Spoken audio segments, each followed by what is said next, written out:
All right. Welcome, welcome, welcome. What's up, y'all?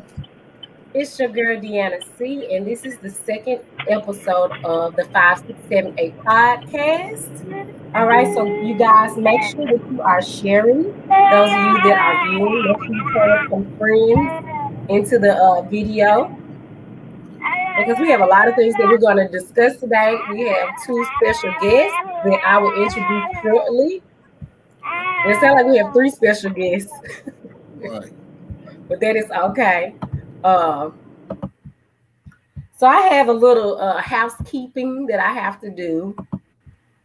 Once again, you're watching the 5678 podcast with your girl Deanna C. Make sure that you follow, subscribe, and share at Divine Dance All Star Apparel. We are on Facebook. We are on YouTube. We are on Instagram, Twitter, as well as Snapchat and TikTok for updates about the 5678 podcast and content from Divine Dance All Star Apparel. Also, if you guys are interested in donating, you can cash out me at Deanna C Music. This will help improve the quality of content that we are presenting to you guys on a regular basis. It's not required, but of course, we highly would appreciate it if you choose to donate. All right, so without further ado, as a matter of fact, I got a little bit more.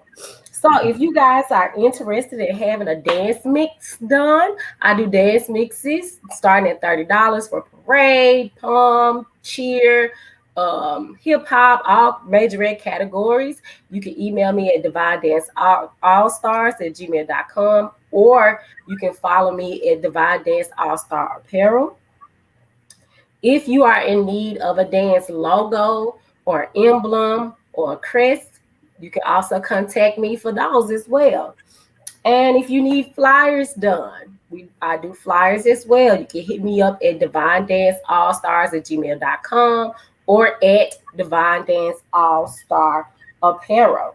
Also, make sure that you follow the Facebook page as well as join the Divine Dance All Star affiliation group, where we have in-group discussions about different topics. And if you have any questions or you need any mentorship, you can join that group for that purpose. And finally, make sure you subscribe to my YouTube channel at Divine Dance All Star Apparel.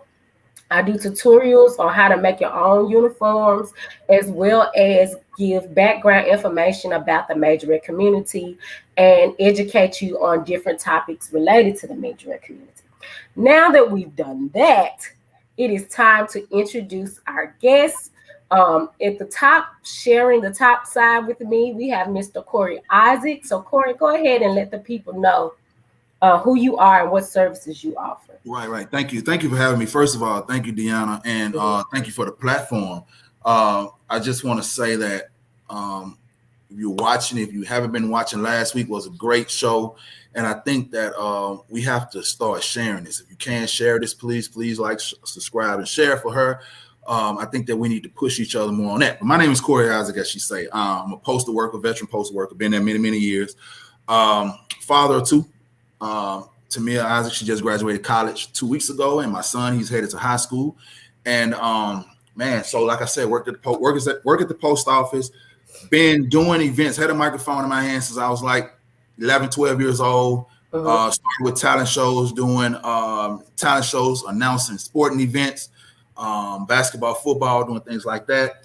And then I just got into the dance world. And actually what happened was in high school, we have this big show called a spring show every year back in Natchez, Mississippi. That's where I'm from. Currently live in Dallas, Texas. And we had a show called the Spring Show. And if you're selected as one of the 4 MCs for that show in high school as a senior, that was kind of a big thing for you. So we had to learn routines and things like that. So for 4 months, we went into a whole routine mode, practice mode, or whatever like that as an MC. So we had to learn lines. We had to learn different dance routines and things like that. So much love to your coaches that's teaching that, man, and the memory that you all have to have as dancers or whatever. So I just want to give a shout out to all the coaches. And one more thing before I get off of that, I think that you all deserve like a coach's holiday, man, because you all as coaches are being. You all have to be a coach. You have to be a parent. You have to be a mental health counselor. You all have to be nurses. You have to be everything all as one, man. So I just want to show and say thank you to all the coaches out there that's working with these youth. So thank you. All right. Thank you so much, Corey. Our next guest is none other than Danielle Perfor. Did I say that right? I hope I said it right. Are you there, Danielle? Purefoy. Okay, I won't get it wrong again. All right, so Danielle, go ahead and introduce yourself and let the people know who you are, where you're from, what services you offer, and your affiliation with the majorette community. So I am a dancing coach. First, I just want to apologize for my baby in the background. Y'all won't hear that. I understand. I'm a mama too. I'm a mama too, boy. He just hates being in the car seat, so we're about 5 minutes away from home. So I promise y'all will not get this the whole podcast. So I have been in the dance industry since I was 7 years old. When I got into middle school, I started doing competitive cheer. And then high school, I did it all. I did cheerleading, competitive dance, and competitive color guard as well. And I just grew to want to be a dance coach, and I'm glad that I did. I very much enjoy myself, and I enjoy myself doing what I do. I love building relationships with my girls and my boys. I love meeting different people from my community. And I think that this podcast is a wonderful thing that we have. Whether you are a seasoned coach or an experienced coach or just a new coach in general, every coach has something that they can offer in this industry that we can learn from and benefit from. So I do feel like that this podcast is a great thing, and I cannot wait to participate in it tonight. Thank you so much, Danielle. I'm so glad that both you guys came in so that we can have meaningful conversation, because we all have seen what's been going on in the majorette community and we all want to change. But in order to have that change, we have to address what the issues are and build from there, where we can come up with a resolution and be able to solve the problems that we are having. So what I typically do is start off with an icebreaker question, which is typically designed to be kind of fun and not too serious. So my first question is, what is your favorite majorette category and why? Either one of you can start first. I'll let Danielle go. She's the vet of the group. So Danielle, you can take this one.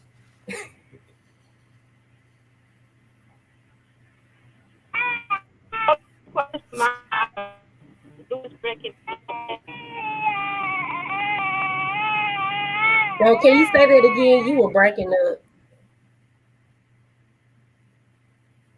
I think she might be having some connection. Okay, I'll take that one. I'll take it until she gets to the house. She says she's close to home. So being a host, of course, I get to see all of it. And I would say being a host, man, I think that I think creative.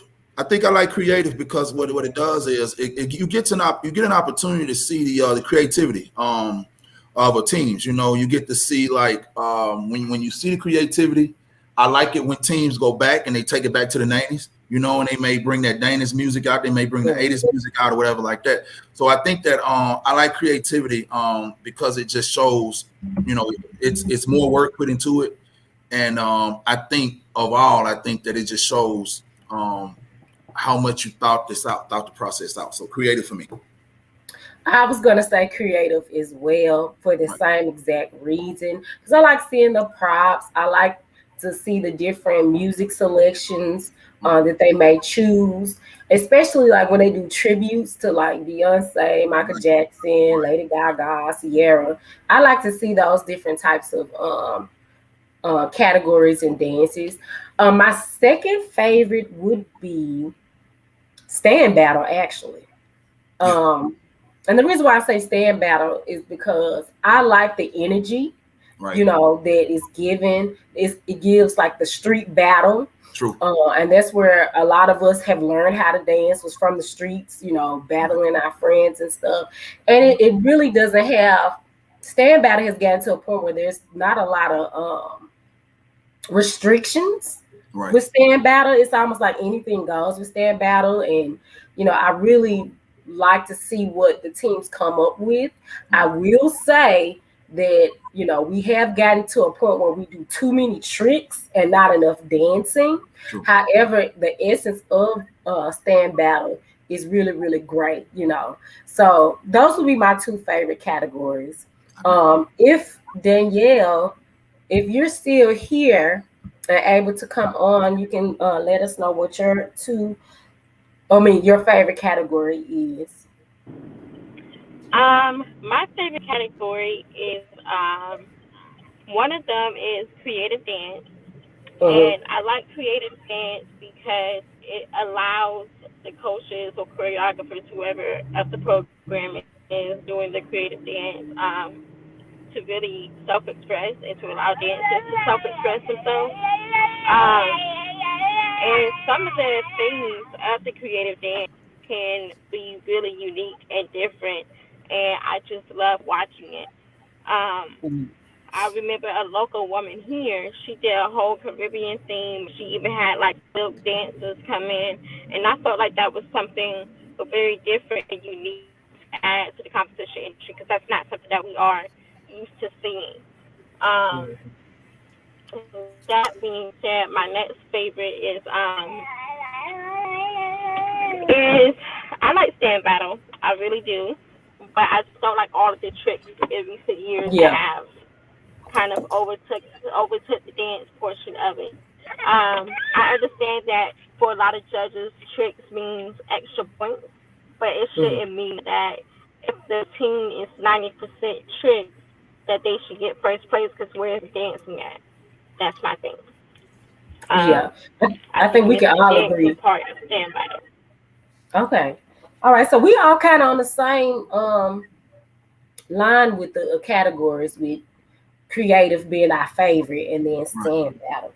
All right. So we're gonna start off with, how did you get involved in the majorette community? Now, I've already shared my story, but I'll do a quick recap. Mm-hmm. I actually inherited a majorette team. I am a ballet, jazz, tap, pom, cheer type person. And when I started teaching in high school, I inherited not a pom team, but a majorette team. I didn't know anything about it. It was the same year Bring It came out. And that's how I learned about the majorette community. And a lot of the kids really taught me about everything related to the majorette community. So that was in 2014. I within the last like 3 to 4 years, I really been doing behind the scenes, like with the uniforms and the dance mixes. I feel like that's more of my calling. Um, and basically, that's just a little bit tidbit about myself and how I got involved in the major community. Corey, I think you shared a little bit about it, but Yeah. if you could go into a little Yeah. bit more detail. As I said, just being around doing sporting events, and a couple dance coaches out here in Dallas saw me, and they just asked me, hey, you doing this? Can you host a dance competition for us? And I was the MC for that, and then I started branching out, and I knew, being from Natchez, Mississippi, being from a small town at home, we had dance teams at home, but they wasn't putting on dance competitions. So I always thought about the kids at home and just wanted to give them a platform, to be able to showcase their talent or whatever. So I started taking dance competitions home, and then I started doing competitions from Texas to Louisiana to Mississippi. So I've been at it like 8 years with this now. So it's been a great time. So. Okay. All right, Danielle. If you're still with us, could you go ahead and share how you got involved in the major community? I got involved when I was actually out of high school. Mm-hmm. Straight out of high school. I'm sorry, I got upstairs. It's okay. Straight out of high school. Um, I got involved because I just like the style. I like how jazz and hip hop were the mix of what it seemed. And a college near me was actually offering an adult team for the community, and that's what I did to get my start in the major community. And I did that for a few years, and I said I really liked the program that they Mhm. had. I really liked what I learned, and eventually, as I started to coach dance in general, I also added a majorette program to my program. Okay. So that's pretty much where I got started from. Could Was you the elaborate? college that was near me. Could you elaborate a little bit more on your mentoring program? I'm sorry, what you say? I said, could you elaborate a little bit more on your mentoring program? Um, so my dance program that I have, we just perform out in the community. Mm-hmm. We don't really compete at the moment. I've sent them to a few competitions, but not many. And the main reason why is because there's just so many scams out there, and I'm just afraid of getting in contact with the wrong person, and then all the parents are upset at me because they can't get the money back. Right. um, so that's really why I haven't entered them into any competition. So right now we are just a community based program just to help them stay out of Mm-hmm. trouble and to keep them off the streets and stuff. And we do performances like parades and events that I know that are legitimate. Right. um, there are a few competitions this year that I am going to be sending them to because I actually know the people personally. So that makes me feel a little bit easier to register for. Um, but other than that, that's all we do. We just perform in the community. It's just something that I do with them to keep them out of trouble because people around here, um, where I live at now um, in Burlington, North Carolina, they are very troubled kids. Mm-hmm. And without them having anything to do after school, they are normally out here either selling drugs, getting into drugs, going after their older brothers and sisters who were doing those things, not really realizing, the consequences that can happen from that. And, a lot of their parents they actually respect me because of it, that I've brought on something new to this area. So I am excited for what's in store for us this this season because it will be different for us to be competing. But I'm Mm-hmm. excited for it. So. Okay, well that's good to hear. I will say I do like the idea of a performance-based only team because it relieves the pressure of having to compete every weekend, and it allows all of the dancers to participate. And with my team when I was coaching in high school, we did more performance-based. Like we did the parades, we did community outreach events. We did some stuff for the city, and I enjoyed that part a lot better than I did preparing for competition because it's so stressful. Making sure everybody's on point and making sure you're coming up with fresh ideas and being the best that you can be on the floor and making sure that you leave home with a trophy because that's all you focused on is Mm-hmm. trophies Mm-hmm. versus actually building the skill of the dancer and building the bond and so forth. So having a community team, in my opinion, is sometimes better than having a competition team. So that's just And I do still plan on having even when I put this team that I've had for a while, community based, into competitions, I will still be keeping a performance only program because of mhm, all of the reasons that you just listed. mhm, um, it's just I also feel like it's a great way to build a stronger foundation in technique and not really setting mhm. your kids up for failure. I Right. feel like that a lot of coaches unintentionally put their kids in competitions too soon. They start their programs overnight, and then in 2 weeks they enter into a competition, and then the coaches get mad when they don't win first place. well, I'm sorry, but you didn't teach them how to do facials. You didn't teach them, how to move with the beat. You didn't teach them any basic majorette skills. You didn't teach them how to prance, how to buck, how to do nothing. You just kind of threw them out there with a TikTok dance and expect them to win first place. And that's not how it works. That's not how it works. Yeah. You have to build a very strong business foundation first before you put your kids out there in such a heavy competitive world. Yeah, and like I've shared before that I've had teams that felt like they were ready and they didn't want to listen, and I'm like, okay, let's go ahead, let's do a competition. And once you have your ASS handed to you, then you want to come back and you'll learn the proper technique and skills and learn the facials and learn, staying in a line, making sure that you guys are pointing your toes and so forth. And I agree with you when you said a lot of teams do throw their teams out there when they're not ready. I think maybe 3 to 4 months, in my opinion, is the time to develop the skill, you know. And it depends on your coach too, because you have some coaches that are not as skilled as they would like to think they are. And, technique is like really important as it relates to dance, even in the majorette community. Pointing your toes, having proper leg extensions, body alignment, all of that matters with dancing. And I know we all have judges that they all are different in what they're looking for, but you can't deny, proper technique. You can't deny that. Like we all saw, like from Bring It when YCDT with Tracy, Miss Tracy. Yeah, Miss Young. Like what Right. made them stand out was the technique alone.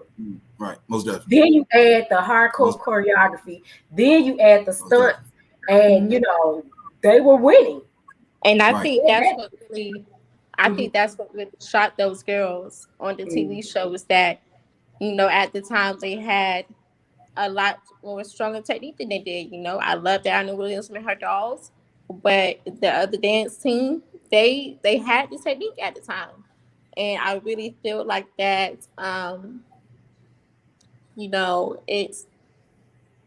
it always benefits the dancers when you wait first. Allow them to develop some sort of skill before you just throw them out there. Right. And I just think that's the most important thing. And a lot of people, when you say that on these majorette groups, they get offended and stuff, and they be like, "Oh, you trying to tell me I can't start my team or I can't do this or whatever?" It's not about that. Nobody's telling you can't start your team. Nobody's telling you can't be successful. Nobody's telling you can't whatever it is that you're thinking. The point is that if you do start it the right way. Take your time with it. Right. So that way you do not run into a situation where you're at a competition like those girls were, and they went up against a team who pretty much took them for their money. Like, Right. they were very advanced for their age and for the level of experience that they had. And all those our dolls were dancers, shocked. like all of them, like strong. They Even were- to this day, they all strong dancers Yep. because she enforces technique. And then I believe that also put the fire under the dancing dolls to focus more on technique. Because compared to the other teams, they were very technical. But then you Right. had another team that was more technical. And I Right. think that helped a lot of teams look more into technique coaches, Yep. and doing ballet. And even though I say ballet isn't the basis of all dance, it does help a lot. Ballet and jazz does help a lot because you'll be able to do a lot of other styles of dance if you have those two main components. And I believe that we have to continue to encourage our dancers to do the technique because it's good to do a death drop, a backflip and stuff, but like I did a post, I said that's not gonna get you a scholarship. And those dolls, I would say from season 1, Diana's dolls has definitely had a major improvement in their technique. Right. And I really feel like that her girls watching the team beat them just based off of technique alone, I really felt like that was motivation for them to get serious about their technique. Because it's not that what happened in that episode, in my opinion, was not even Diana Williams' fault.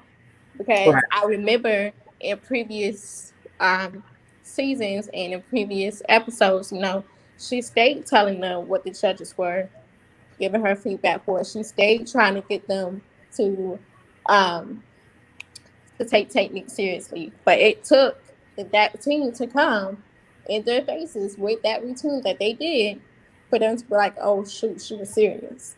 Right. You That's know, what I say. it took Sometimes you all got to that show them.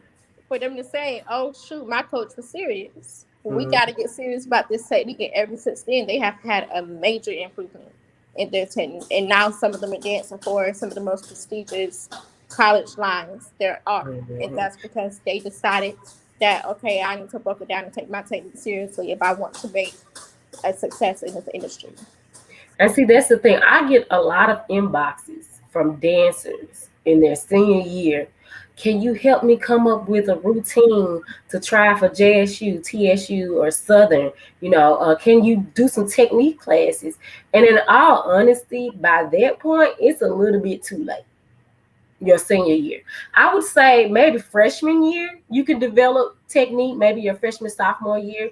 I really suggest elementary school, but let's say you haven't had an opportunity to get involved in those technique classes by your freshman year of high school. If you plan on going to a college or HBCU and being a part of a dance line, you need that technique, specifically jazz, because that's what it's rooted in, more so jazz than anything.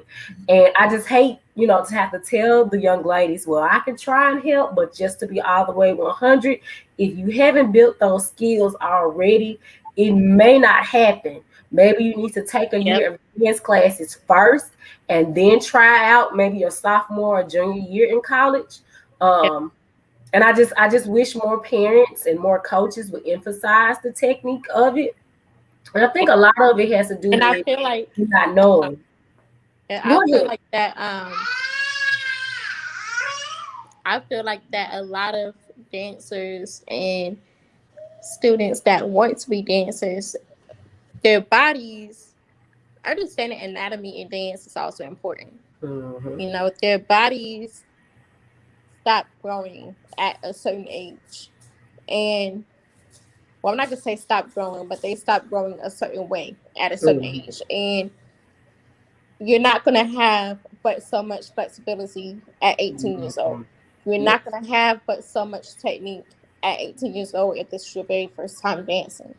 And they don't understand that these girls, especially these girls off of TV shows like Dance Moms and Bring It and stuff, they've been dancing 40 hours a week since they was 7 or 4 years old. Right. They were starting when they were really, really young. They didn't just up and go at 18 years old.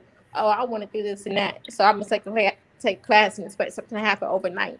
That's not. Yeah. And you have rare instances like Mr. Copeland. Your body is going to be injured if you sit there and you try to push that much pressure on your body overnight.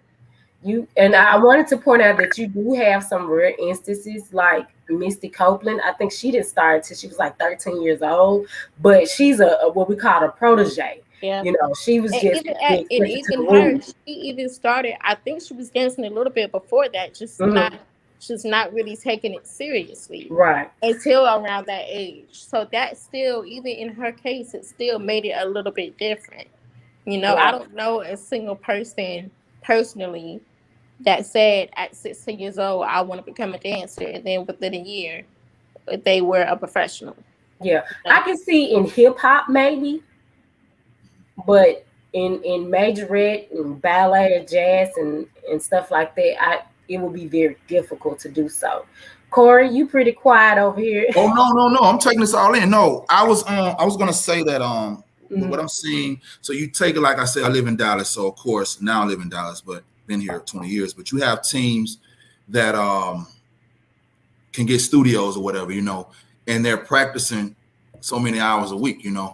I go back home and I have a real good connection with the schools back home in Mississippi, and I have dance teams at home in the rural areas that they can't get into a gym. They having to go to outside in the park, things like that. So they're trying to. And then when I have a dance competition at home like that, what's happening is you got teams that's only practicing 1 day a week, for 2 hours. And then they're trying to, they want to get in these dance competition with these top teams, And just me being a host, I'm not into dance and all that, but me being a host and MC for these dance competitions, I don't want to tell them no when I'm hosting it. So I say, if you're only practicing, one day a week, then it's on you. And then when they get in there, they don't place well, and then it's animosity afterwards. And the problem is, being an MC and being a host, I tell people all the time, I'm like the referee. I'm like the referee of dance competitions, because I have to deal with, like, what I like to do is when teams come in, I like to greet them, like to greet the coach, I like to greet the teams, and you kind of know what teams you're dealing with when they get off their bus or off their van. You trust me, from their mannerism and professionalism. And then I have to deal with the parents. So it's just a lot as a host you have to deal with, So I just hate it for those rural areas that can't get studios, that don't have. And then some of them are good, I'm being honest with you. Some of them are good because they probably practice outside a little bit more. But I mean, it's just at the end of the day that they have less resources than some cities. Yeah.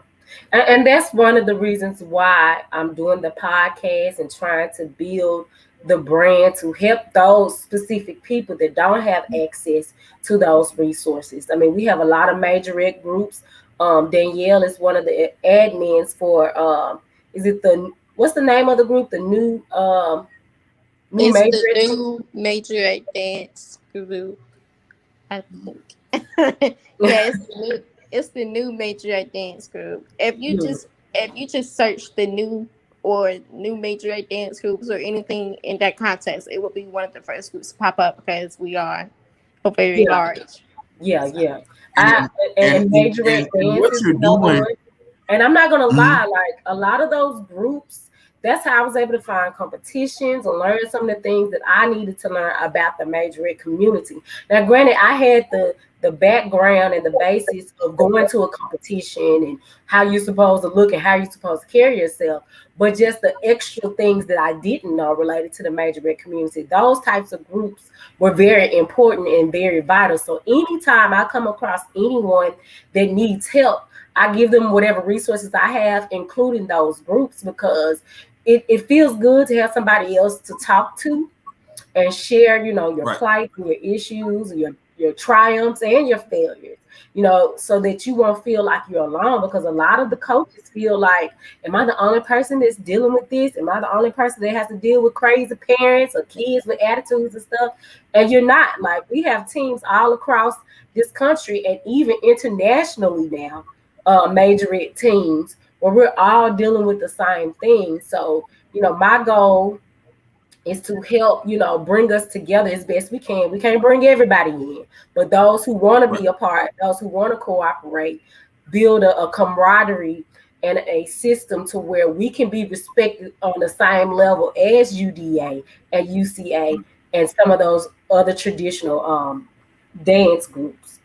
So I want to go ahead and kind of transition a little bit. Okay. I think I asked this question last week as well. You kind of freezing a little bit. Am I freezing? Just a little bit. Let's see. We were hearing. I got an old computer. Like your words are not matching to you. Good. Okay, you good. Okay, well, I got an old computer, so I'm believing God for a new one. But what are two main issues that you see within the majorette community? Two things, and I know it's a lot, but the two biggest things that you see within the majorette community. Go ahead, Danielle. I'll let you have it first. I'm always gonna fall last, and I trust me. I got two, but I'll let you go first. Yes, ma'am. For me, it is. I'm trying to figure out how to say this as cordial as possible. No, say it like you mean it. For me, it's just inexperienced coaches starting these teams. You all got to start somewhere. I get it. Not everybody is going to have 20 plus years in the industry before you start a team. I get it. But what I'm talking about is the parent who's upset that their child didn't get captain of the dance team, and now their 15-year-old child owns a business and is coaching their own dance squad of 4 and 7-year-old little girls. That's what I feel like is becoming an issue. I've seen it a lot on the Facebook groups. I've seen a lot of times where the parent will post, my child is 13 years old and she owns blank, blank, blank dance company. And she's the director of it and the coach. And we left because of her previous program she was in. Didn't take her seriously or whatever the case may have been. And I'm just like, that doesn't that doesn't help solve our issues No. at all. When you have kids being coaches, um, you could train a child to be a coach. You know, if owning the team is something that they really want to do, you could train a child to be a coach. There are a lot of programs out here that have junior coaching programs. You know, when they graduated high school and they're still interested in coaching, you know, they will train them their senior year to be a coach. And they will allow them to take over their junior teams or their mini teams and stuff like that for them to get the experience in coaching. Um, but as far as just doing it just because, like for no reason at all, other than you getting a captain on your previous team and that upset you, no. Starting teams out of animosity is my biggest pet peeve in the majorette community. And I feel like that's why we struggle so much as a community to improve, because so many people do things out of spite and out of animosity, not because they have a true passion for what they do. Right. And see, I actually started teaching at summer camps at 13 years old. But see, this is the thing. By that point, I had, as a kid, had leadership roles. Like when I was 7, I was the leader for the 3 and 4-year-old groups. So I was able to have that experience, you know, ahead of time. So by the time I got to be 13, and really at 18, I started my own dance school at my church.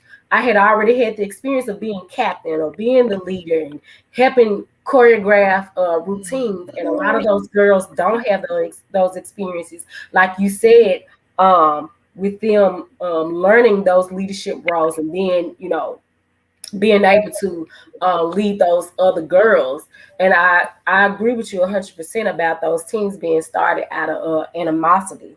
I really want to go to this one comment that I saw from Kimberly: professionalism. We lack a lot of professionalism within the majorette community. that was about to be my next. Okay, go ahead and elaborate. These coaches, you know, the coaches that start their team with the sole purpose of having a battle attitude and not sportsmanship attitude. Right. And to me, that's teaching your girls the wrong thing when it's all about a battle. And to me, if you can't go backstage and laugh with the team that you're battling after you've battled, then you're not battling for the right reasons. You don't need to be battling with that team, because that means whatever beef y'all got is too deep to even be on stage with each other.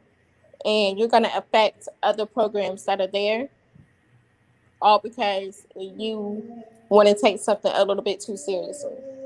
The lack of professionalism is beyond me. Yeah, and the lack of wanting to learn and improve. You know, it's one thing if you don't know, but you're willing to learn and get better. But it's a totally different thing when you feel like you already know everything and that you can't learn. And I've been dancing, I'm 36, so I've been dancing since I was 5 years old. So that's 31 years.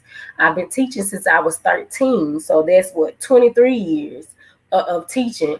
And I am still willing to learn things that I didn't know, you know, as I was teaching, and things that's going to help me grow as a dance educator, because times are different. Like things change all the time, so you always want to make sure that you are building your skill, learning new dance styles, learning new technique. All those different things are very important as an educator.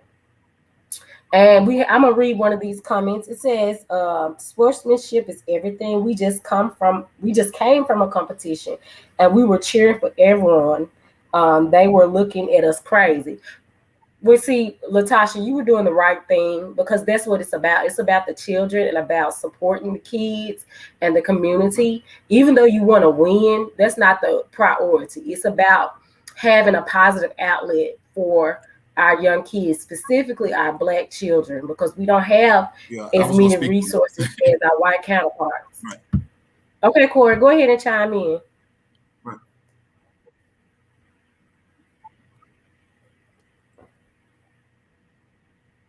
I don't know if I'm freezing up or if you freezing up.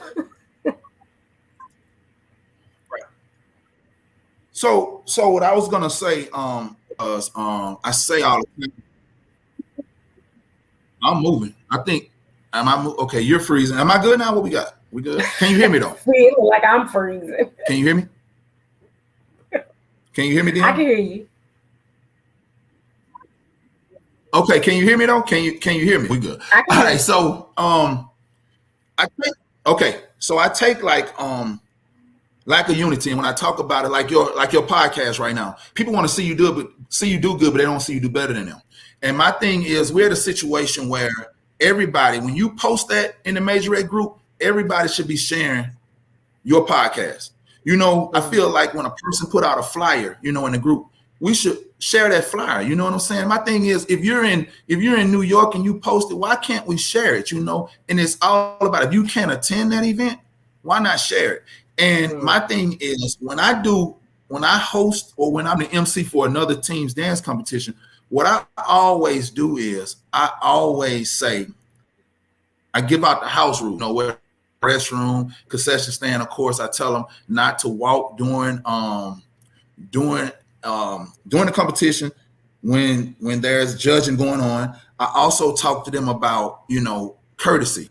When a team is performing and when they're done, I want everybody to cheer for them. I also talk to them about, hey, if a kid, if a ponytail fall off, if there's a malfunction in the uniform or something like that, or if a kid fall, don't laugh at them. I would say, we're going to ask you to leave or whatever, because you don't know what these kids are experiencing. I mean, you don't know what these kids are experiencing at home.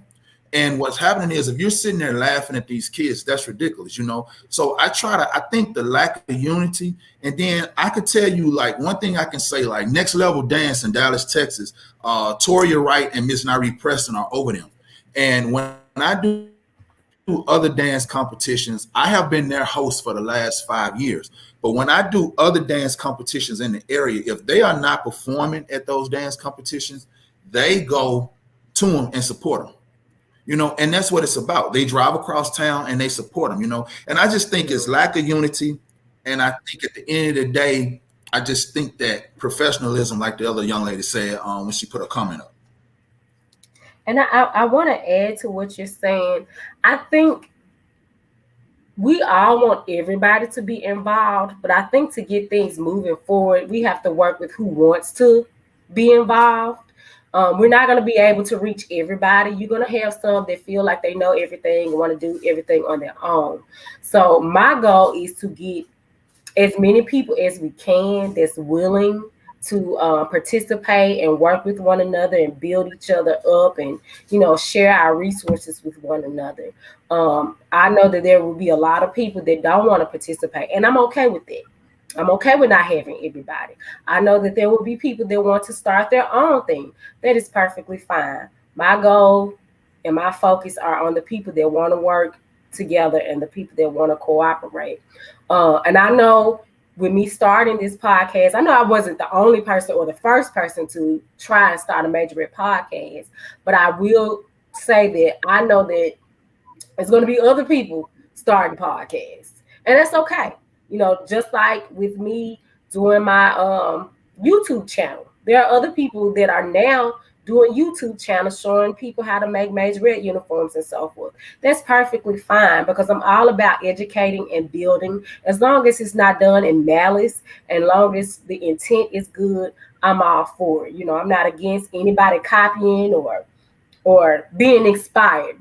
That's the better choice of word, is being inspired by anything that any of us do. So let's see if we have any more comments. Well, basically, Natasha, she's been holding the comment section down for me. Yes, she has. Yeah, she's basically agreeing. She said she loved Next Level. She said, I need help. I want my girls to be the best and get to the next level of life. Well, you have three people right here that are willing to help, as well as the groups that we mentioned earlier that you can just ask away, and people will willingly come in and share their experiences and their resources with you. Of course, you can always DM me, and I'm going to share what I have with you or send you to whoever can help you if I can't help you. All right, so and can I jump in right quick on something? Okay, so what's crazy is how I started to get more booking for shows. It's crazy because like I work midnight to 8:30 at the post office, so I'm working midnight. So when a dance competition on a Saturday morning, I'm leaving straight from work because a dance competition only started at 11, so I'm going straight from work to the dance competition site. So when I always do a competition, I would always promote for the next one. So what I always would do is, and you all can ask Nari about this with Next Level Dance. Like, I mean, and I could be honest and open. Like, I don't, my price has been $50. I be in dance competitions for 10 hours for $50. You know what I'm saying? And my thing is, it's not about the money for me. Yeah. No. Huh? Yeah, no, I don't mind, but it's not about the money for me. It's at the end of the day, man. I just like that these kids have a platform and these kids are getting the opportunity to enjoy themselves because they could be doing everything else. I appreciate the coaches for what they're doing. So anyway, doing a competition, midway through, I might say, hey, if you need to book me or whatever like that, just pay my gas money for the first one, pay my gas price over there to your event, I'll come do it. And people may give me $25 and I'm booked, and like I said, I'll do the first one for $25, whatever like that, and then boom, we're at 50, and I'm settled on that. So it's not about the money with me, but I think in the dance competition world, for a lot of people, it turns out to be about the money, and I think people doing it for the wrong reason, and we losing insight on what it's measured about, and that's the kids, I'm going to piggyback off of what you said about the money. I can definitely agree with that. And you can usually tell which competitions are about the money versus which ones are genuine about offering a competition that is for the kids. Because from my experience, a lot of times when it's a competition that's for the money, it's messy, it's unprofessional, fights break out, they don't got nothing organized, it starts late, it ends late, security guards come, the city guy come, and it always turns out to be this hot, fabulous mess at a money-based competition. But at any competition that I have been to as a spectator, at a competition that is for like a fundraiser for a well-established team, or just in general from a program that likes to host competitions just because it starts on time, it's an organized event, they have tickets, they have entries, they have space for the dancers to change in, not no shared bathrooms or closets or classrooms or whatever. There are two different style events that I've noticed over my years of participating, and I definitely agree that a lot of them lately has become about the money, because it's been about a good solid 2 years since I've been to a well organized and professional competition. And that's so crazy, because people are not willing to ask the questions of how do I have a successful competition. Because to me, my name is important. And anything I put my name on, I want it to be the best that it can be. Does it always go the way I want it to? No. I make mistakes. I mess up. I may do something wrong. But overall, my desire is to make sure that whatever I do, whether I'm in the forefront or in the background, that is done properly, to the best of my ability. And like what Danielle said, when you are focused mainly on the money, you're not thinking about those small things that matter that's going to make your competition successful. Like I see tickets for $25, $30, at a community center, Like, why am I giving you $30 to sit this close to somebody to just have, hot Cheetos and juicy And juice? it's the false advertising for me. The false advertising also.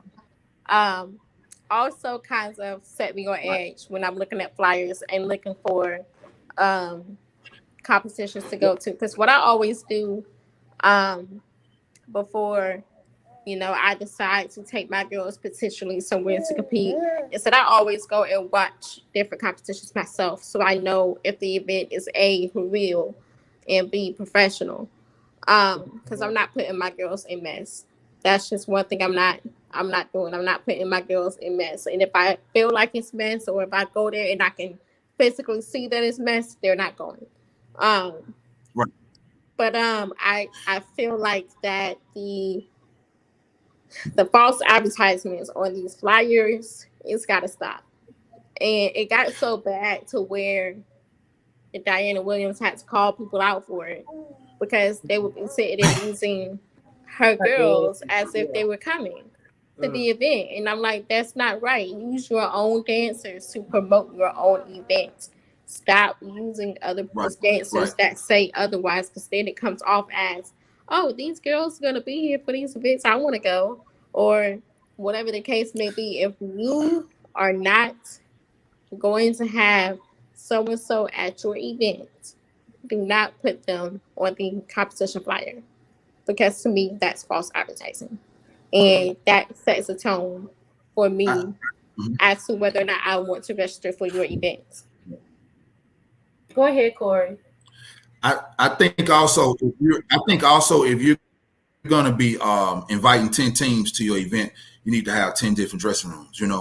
I think I hate, because what happens is you got teams shuffling in and out. They have to change in between categories. So if you're going to be having 10 or more teams, you need to have the appropriate space for them. The flyers, when you talk about the flyers, listen, please don't kill me when I say this, y'all, because I've done it before. I had it one time, and then I was like, this is crazy. I hate busy flyers. Like, I just need to who, what, when, and where on the flyers. Like, who, what, when, and where. If you got the price, that's fine. But I'm talking about it be so much jammed into a flyer, and it's just hard to and then you still have people questioning you, like, where is it at, or what's the registration fee, and everything is on there. Once again, it's so. Go ahead. Danielle. A lot of times on my group, I do not approve a lot of flyers, not because I don't want it on my group, but because of the simple fact that they're not readable. If I have to sit there and squint my eyes to see where your location at or what date it is, why are you even bothering to post this flyer? And then a lot of times they be sitting there trying to match colors together that don't mesh well. And I'm just like, that really irritates my soul. I'm just like, why? I'm going to let people know that, of course, I make flyers. I know everybody may not have the budget to have a professional flyer made. However, Canva.com is a really good tool to use for any form of advertisement, but you got to pay for the subscription to get the quality products. It's like $12.99 a month, and it's worth the investment, because you can make flyers, you can make documents, you can make videos, like social media posts, all different types of stuff. Like, if you look in the top corner, I made that design through Canva, and everything I basically posted, I made on Canva. And I took some time and learned about it through YouTube, and it was worth the time spent learning, because I've been able to create a residual income from that, as well as help other people, and as well as, build my brand by using Canva.com. I know a lot of people use Poster My Wall. I don't really like that one that much, because you're very limited on what you can do. But I suggest everyone to get Canva.com to make your flyer or pay someone, because you lose out on a lot of teams when we don't know where it's going to be held at. That's the main thing. The TBA, that's like a pet peeve of mine. Like, why don't you know where you're going to have your competition? And then a lot of people try to make excuses for that and try to say, well, I don't want so-and-so team trying to call my venue and having my event canceled. So that's why I have it on there as TBA or whatever. I'm like, well, if you got a team that's about to do all that, you really need to be hosting the competition. That's also That's what I was about to say. It's like if you have to do all that just to stop another team from, from ruining your event that you want to hold, do you really need to be holding a competition? Can you hold this competition safely with kids in it without some team who's so-called upset with you over hosting a competition or whatever the case may be? You don't need to be holding a competition if you cannot post where it's going to be located. Because to me, that speaks scam. If you cannot immediately post your venue when you post your flyer. That's another reason why my girls haven't been to competitions, because 90% of the flyers that I see that's close enough for us to travel to, they're always TBA. Yeah. I don't want to have to wait. And then on top of that, when they say they're going to have it by this and that date or whatever, they always come back with, oh, I had to cancel my event because I couldn't find a spot. So what if I would have gave you my money? Would you have given it back? 9 times out of 10, you wouldn't have. No. And that's the problem that we have is, people don't want to give back refunds for canceled events. I can understand if I canceled my team from going. I can understand that much. But if you, as an event producer, canceled your event, you should be refunding everybody that paid. Right. It's not like they canceled, but you canceled. And I feel like so much when it comes to competitions and to flyers, it's so much wrong in those categories that it just cannot be talked about in one night. And that's the thing, like with the refunds, Cash App is a blessing and a curse, specifically for the majorette community, because once you send it, you're at the mercy of the person who receives it. Whereas somewhere like Zelle, maybe Square, you can request a refund through your bank and you're more likely to get your money back. And it's sad that it's like that, but you have to protect yourself. I don't do anything through Cash App unless I've already have an established relationship with you, or it's under $50. Anything over $50, I usually use my Square invoice so that the customer will feel comfortable with, okay, well, if something goes wrong, then I'll be able to get my money back, and it protects me as well. So it can't be said, well, she took my money from Cash App. I really hate that a lot of teams do Cash App. I always tell everybody, don't Cash App. Try to find another way, because if something goes wrong, they cancel on you, you are less likely to get your money back. I mean, you can do it for a team that's established. Like if Prince and Tigerettes have a competition and they have Cash App, okay, I feel comfortable with Cash App and them because I know they're going to have their competition. I know, Quincy and Jamar are men of their word and they're going to make sure things are done right. But if it's some team from God knows where, I'm not sending my money to you. And why are you guys charging $150 for registration fee and I'm not getting anything out of no participation certificate? Okay, that's my I got to share a room with 50 other teams. Right. We don't get any snacks or vouchers or anything, no discounts or nothing. All of that is crazy and it's very money hungry. Corey, go ahead. Corey, did you hear me? So my question is, because I've hosted competition, and like I say, yes. Can you hear me? Can y'all hear me? Yeah, I can. I think I'm delayed a little bit. Can y'all hear me? Mm-hmm. You're delayed a little bit, but I can hear you. Okay. All right. Yeah, you're delayed. Okay, cool. So, okay, cool. All right. So what I think is happening is, my question is, what's a sufficient price? Like what price do you go with? When I host dance competitions, seriously, my registration price, you're going to beat me up again, has been $60.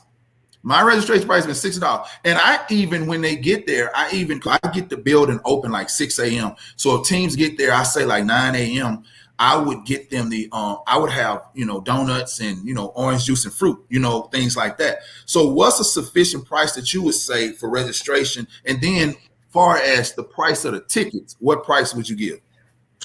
For me, Well, it go just ahead. really, it just, for me, it just really depends on what's being offered. Because I have accepted, as low as 25 for a registration fee.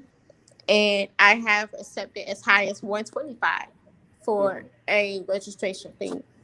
But, my thing is, if your registration fee is going to be high, fine. High registration fees are not my problem. And the reason why it's not my problem because everywhere you go, the prices are different for venues. It costs different to rent out places. And if you're in a bigger city, it's going to cost more money naturally because you're in a bigger city. Um, and it just really depends on what that competition is offering. If I'm paying 125, I better be inside of a gymnasium or an auditorium. My girls better have a dressing room. My girls better have water, some snacks, and there better be some concession stands or something there to, make my 125 worth it. Or and even if it's just like tall trophies or something, like something better be there to make my 125 worth it. If I'm just paying 125 to go to a competition and leave and not getting experience, then that's when I start to get upset. Because if I pay money for something that's more than $50, I want an experience. I want a customer satisfaction experience. Right. And that is what I care about the most is experience. And an experience is my girls having a dressing room. Even if it's just a classroom, it needs to be their own classroom, not shared with some of the team who they gotta get undressed in front of, who they don't know. Like that's not comfortable for my girls, especially when I don't mean no harm, but especially when the coaches of the other teams are males. My girls are not used to that. So it's like shared dressing rooms I'm not necessarily okay with. I understand that some programs have to do that, but I'm not okay with it. So I prefer to be somewhere where we actually have real dressing rooms or our own separate classrooms. Right. Because my girls aren't comfortable dressing in front of someone who they don't know, who they haven't been around, And and then if your competition is going to be an all day long event, um, from like 9 a.m. until 9 o'clock at night or something. If it's going to be an 8-hour event or longer, they need to be offering food. They need to be offering water. They need to be offering drinks. They need to be offering something, especially not so much towards the spectators, but for the dancers so they can stay healthy and energized and hydrated. Is what I care about. And as far as the ticket prices, it really does vary because, like I said, tickets and registration fees, it all goes into how much it costs you to rent out your facility that you're using. Yeah, I think I agree with Danielle about it depends on what's being offered for the registration prices. If I'm just showing up to perform to win a regular trophy, okay, $25, $50. But if I'm spending 150, I expect a goodie bag. Even if it's just some candy or something or some coupons. I come from the world of where you had to pay a team fee, and then every dancer that you had to pay a fee. But we received like a little backpack with a certificate or a ribbon or some candy or something in it, so it made you feel like you got your money's worth. Whereas a lot of these competitions, you pay 150, and you don't have anything to show for it. It's nothing. Like you got to pay for your food. You also got to pay to get in. Like that is it's crazy. Like I said, how people are money hungry. They're focused on how much money I can get for as little as I can give out, and that's not right. Yep, and competitions, they are not cheap at all to host. Mm-mm. And so that's why I never really get on someone about how much they're charging, because with where they're from and how much their city rates are and stuff like that, you just never know. But my point is, it's like you say, it's making it feel worth it. You know, especially not necessarily towards the spectators, but towards my dancers that are participating Right. in your events. Like, Right. you can at least have a case of water for my dancers in the dressing Mm-hmm. room. A 32-pack case of water costs $4 from Walmart. If you Right. can't afford $4, you should not even be hosting a competition. If you Right. cannot afford $4 for a case of water, Right. like, and that's just the store brand. It don't even gotta be no fancy water brand. A Right. store brand water case, 32 bottles, costs $4. I get it all the Right. time. And So you it's just, also have to consider like Right. ventilation, because a yep. lot of the gyms Yeah. are not, designed to host What I all those people, what I and always you say have is so. kids passing out and all types of Mhm. crazy stuff going on. You also have to consider security. Security, I think, is outside of securing the venue, is the second most important thing, because you don't know what kind of people you're going to have coming in there or what kind of energy they're going to bring. So I agree. Well, let me form my words correctly. I say find a quality venue Right. and have security, you know. And you can find people or off duty officers or, Yeah. Yeah. people within a good Yeah. Most budget. definitely. There's a lot of people. I would say my Most definitely. cousin had her Sweet 16 party Most about definitely. 2 years ago. Mm-hmm. And honestly, what we did was we hired my uncles to Mm-hmm. be security guards. We got those shirt made True. that True. says security on the front and back. Now, my uncles ain't no short, little scrawny men. They tall and bulky and muscular. They Mm-hmm. look scary. And you would definitely best believe that when them teenagers from the high school showed up, that they were not the ones to be messed with. Right. And if they were coming in there to start drama, they were told to turn right back around. Right. And there's ways you can get security guards. Security guards still got to cost $1,000 something. And I also think that people forget, maybe it does vary by state, but I know here in North Carolina, and I stand to be corrected, but I did hear this before. I know that in North Carolina, some police officers in some counties will not host events, but will be a security guard for free on their Mm. off duty time to make sure that an event is held safely. If it's a public event, all you have to do is just reach out to them. So I know if North Carolina is doing it, I know there's got to be way more states out there that offer free services like that. All you have to do is reach out and ask questions. Right. And that's the thing, what you just said, ask questions. Some people are too afraid to ask.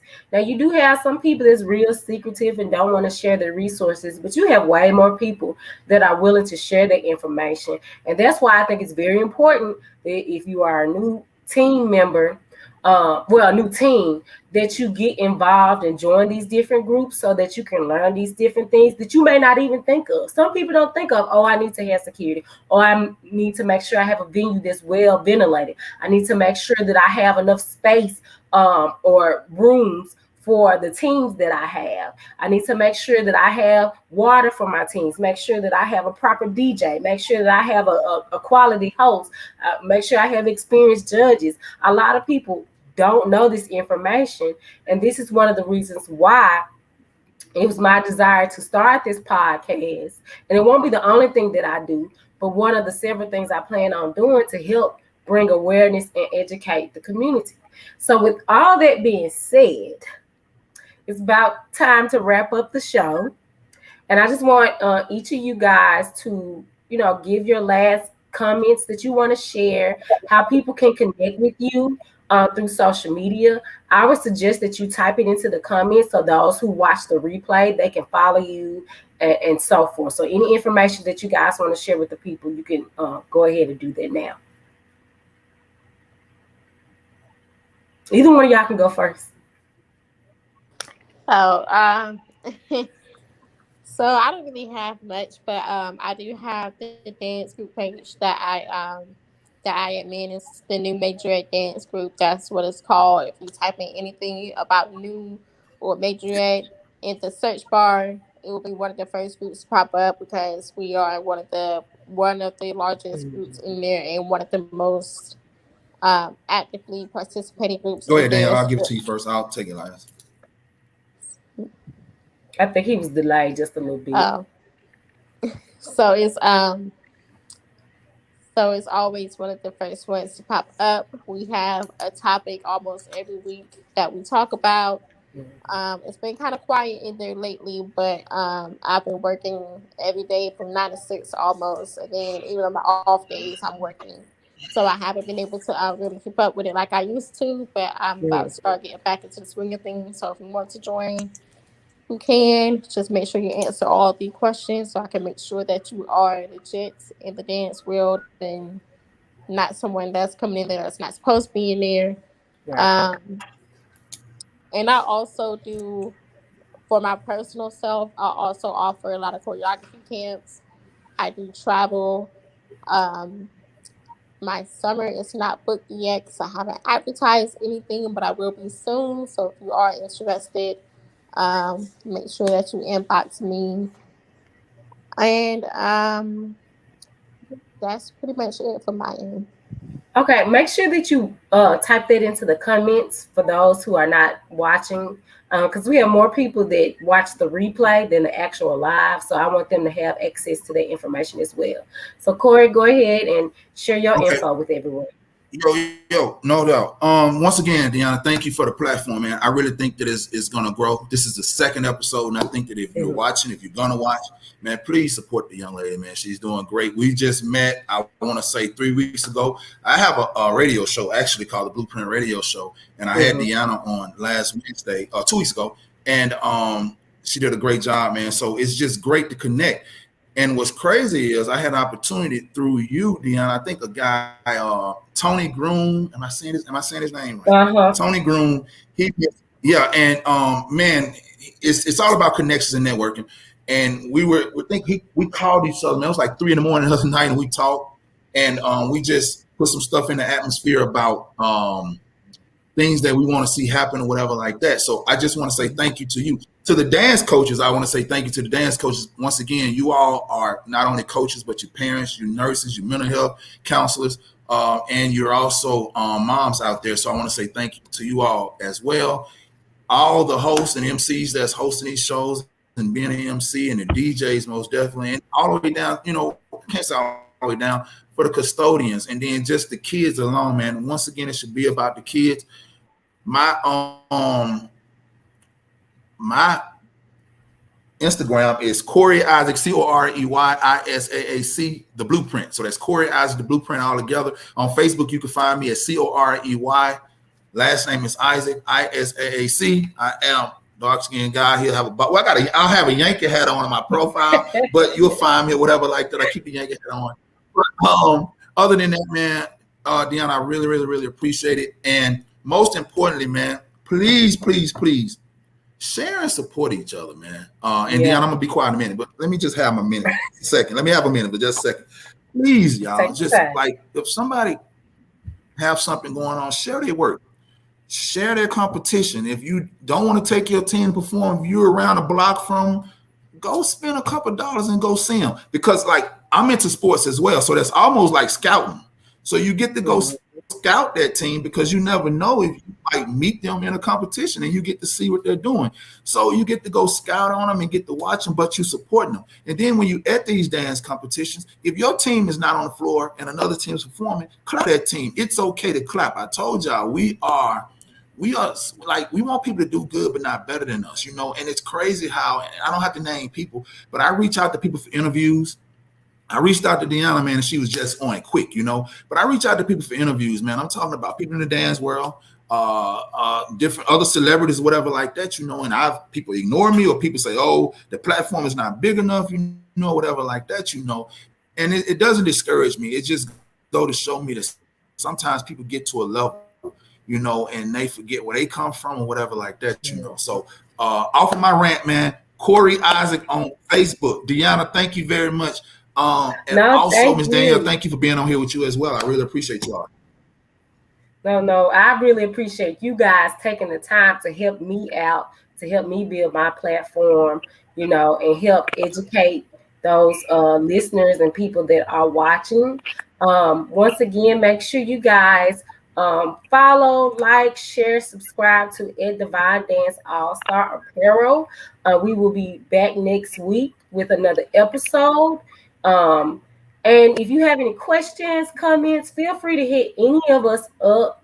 I really believe that either one of us will be able to help you with that information or send you to someone that can help you with that information. Once again, I want to thank my guests for being here, and I will see you guys next week. Be blessed. Thank you. Thank you.